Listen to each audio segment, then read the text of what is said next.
Hi everyone. So today I'm going to talk about the 5 things that I wish I knew before I started my career in marketing. There are several things I wish I knew, but these 5 things really jump out to me. So whether you are just starting your career, whether you're looking to go to the next stage of your career, or whether you're looking for a career shift and think that might be into marketing. So the first thing that I want to talk about is thinking about the sector that you want to work in and thinking about that a little bit in advance. So if you're coming straight out of school, out of college, out of university here in the UK, and you're just looking for your first job, you're going to go for any role that you can get in marketing, a company that will employ you just to get that step on the ladder and just to start getting that first level of experience.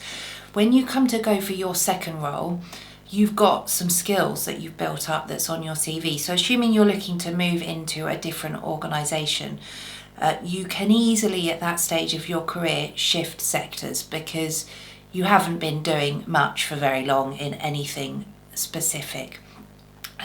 When you get to around middle management, so marketing manager, head of marketing or equivalent titles where you are, it starts to get more difficult to shift industries. So imagine you've worked for 6 or 10 years in the charity sector and you think, oh, I'd love to work in the tech industry. Now that's going to be really difficult shift to make because the more senior that the roles are, the more that organisations ask for that specific industry experience or a specific number of years working in that industry. That's not to say that it can't be done, but you need to have some kind of transferable experience. So for example, you could work in the engineering sector in marketing and you could potentially make a shift into the manufacturing sector because the manufacturing sector may be making complex industrial products. So the employer thinks that you understand that way of thinking. But completely different industries, it can make it difficult to shift. So it's worth thinking, if you can, earlier on in your career, which industry that you want to be working in and start to work towards that. There's things to consider, like there's different salary levels in different industries as a generalization, but generally that is the case. There's different cultures within different industries. So in the charity sector, obviously you're trying to do great stuff, greater good. In the listed businesses in that sector, you're really trying to make a lot of money. The other thing to think about is whether you would prefer to work in the B2B area or the B2C area. Again, you may not know this at the very, very start of your career, but once you've spent a number of years in one or the other, it can be really difficult to make that shift. And there's things to think about, like in the B2C sector, generally these companies have to be marketing led. It's fast paced, it's exciting. Your budget is likely to be larger proportional to revenue than it might be in the B2B space. In the B2B sector, you will be potentially marketing really exciting, really high value stuff to often a smaller number of customers. And so you've got different challenges. You've got to make that product, that service sound really interesting. And the cultures will be different in those two different spaces as well, and the types of marketing that you will be doing will be different. It's not impossible to shift from one to the other, from B2B to B2C, because you might know somebody in your network, for example, who knows you're fantastic, you're really talented. They just want to work with you and around you. So you can shift in that way, but on paper, comparing roles to your CV, it can be difficult to make that shift. So that's something to think about as well as you're going through the early stages of your career. So the second thing that I want to talk about is niching within marketing. So there's 2 routes you can go down. You can continue your career path within marketing as a generalist, and that's what I did actually, because I felt that would be the most practical way to get into the top position to be able to lead teams, because I would have experience across all of the facets of marketing. I would understand how all of them worked, but I would also have built the leadership skills as I've gone along, because you start to manage a small team, perhaps then your teams that you manage get larger and larger the more senior that you get. So now some people choose to go down the niche route. So by that I mean they might specialize in SEO, they might specialize in social media, they might specialize in events, for example, and event management. Now, if you do that specialist route, that can be fantastic if you like to really know something really in depth. And in big companies, you can end up with a team around you. You can end up, if you go down the events route, for example, running your own events company, running your own SEO agency. So it gives you a lot of options later in your career, because you've become a real deep specialist in something. However, if you're looking to stay within an organization and climb the ranks and perhaps go from a senior events manager into the marketing director or chief marketing officer role or VP of marketing role, that's going to be slightly more difficult, because you will have possibly de-skilled in some of the other areas of marketing, even though you've been within a marketing team, and you will be specialist in an area that is only one part of what that team does. So it's definitely worth thinking about, again, that early in your career. Are you going to become a specialist, or are you going to go up the generalist route? I gave that quite a bit of thought early on in my career. I do know that I've worked around people who just see what happens and see what opportunities present themselves. But for me, that was definitely an active choice, because I was quite ambitious early on and knew I wanted to be in one of those leadership roles. So the third thing that I'm going to talk about is key traits that I think you need to be really good in marketing. Now, there's lots of different things that I could talk about here, but these are the three things that I think are really important and will actually set you apart from others, and will actually give you a real edge, I think, within the business. So the first one is you need to be a creative person. And by that, I don't mean you need to be able to knit or paint or anything like that. It's more that you need to be creative in your way of thinking, because you will be often, depending on which sector you work in and what you're promoting, sometimes those will be obscure things, or you might be promoting something that's quite commonly known, like shoes, for example, but you've got to find a way of standing out in a really, really crowded market. On the other hand, if you're working in the software sector or the tech sector, you might be marketing something that's highly complex, but you've got to do it in a way that the audience understands what you're talking about and engages. So you've got to be pretty creative in how you think about positioning the things that you're selling in a way that truly engages with the people that you're trying to attract to that product or service. I think the creative side also comes in, because you need to be able to try to explain what you're doing and why you might be going down a particular route with the marketing activity and the marketing strategy that you're doing for your business to people who may not understand why you're doing that. So having that ability to have different types of conversations with different types of people definitely involves a little bit of creative thinking in how you present that. The second thing is that as a person, you really, really need to be curious. You need to be interested in everything. You need to be really interested in your customer.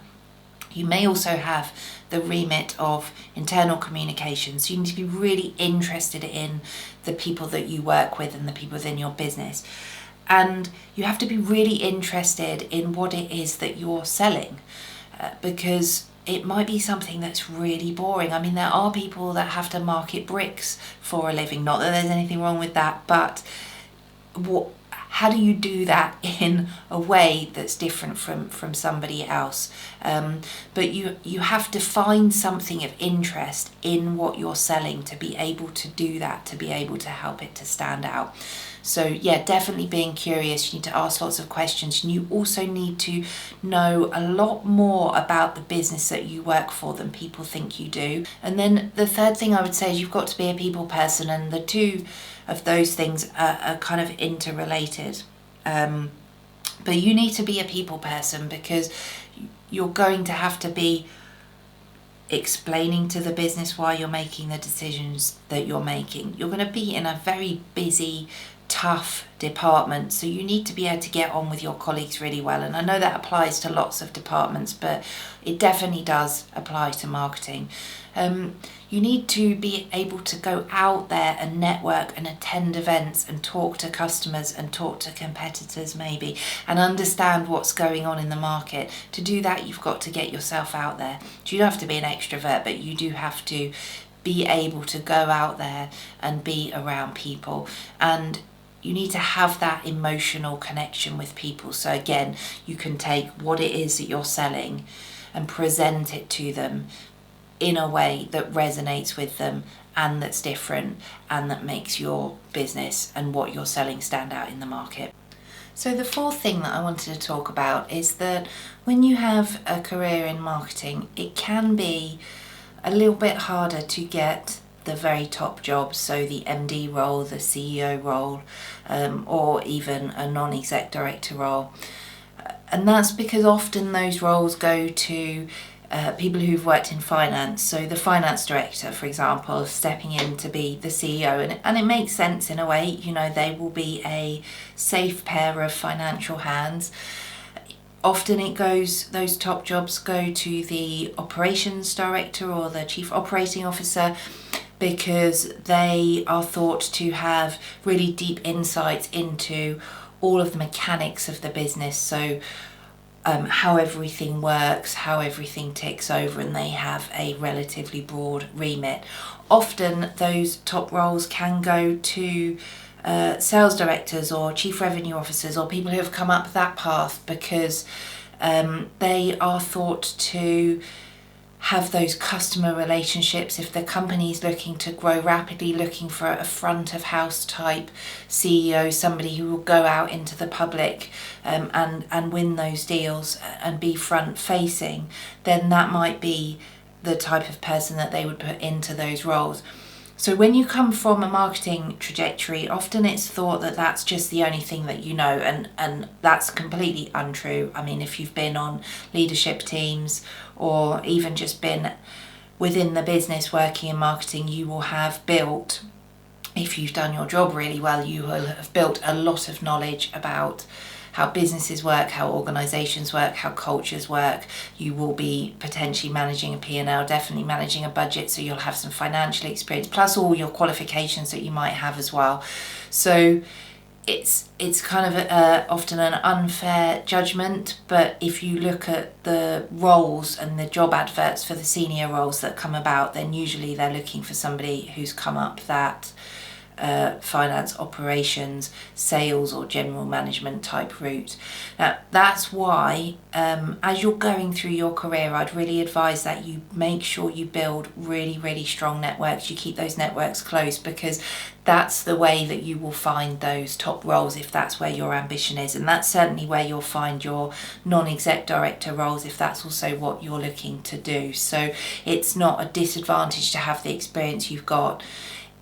Building any other experience around that through your career, whether it's a move into sales, whether it's a move into more of a broader commercial type role, then that might be something to look at. But definitely as well, making sure you've got a strong network and making sure you learn as much as you can about business as you go through your career. So the fifth thing that I'm going to talk about, and the last thing, is that to work in marketing you have to be both passionate about it and be resilient. And the reason why I say that is because sometimes marketing can be really misunderstood. This is less so in the B2C world, but in the B2B world, often companies have marketing teams and they don't understand what they should be doing, how they should be delivering value. So they tend to then use them as a sales support function. They'll be sat there, they'll be relatively reactive to stuff that's coming in, and they won't actually be an engine, a driver of growth. And that's really common. I've seen that almost in every company that I've worked for. There's either been pockets of that or that has been how the marketing function have been working.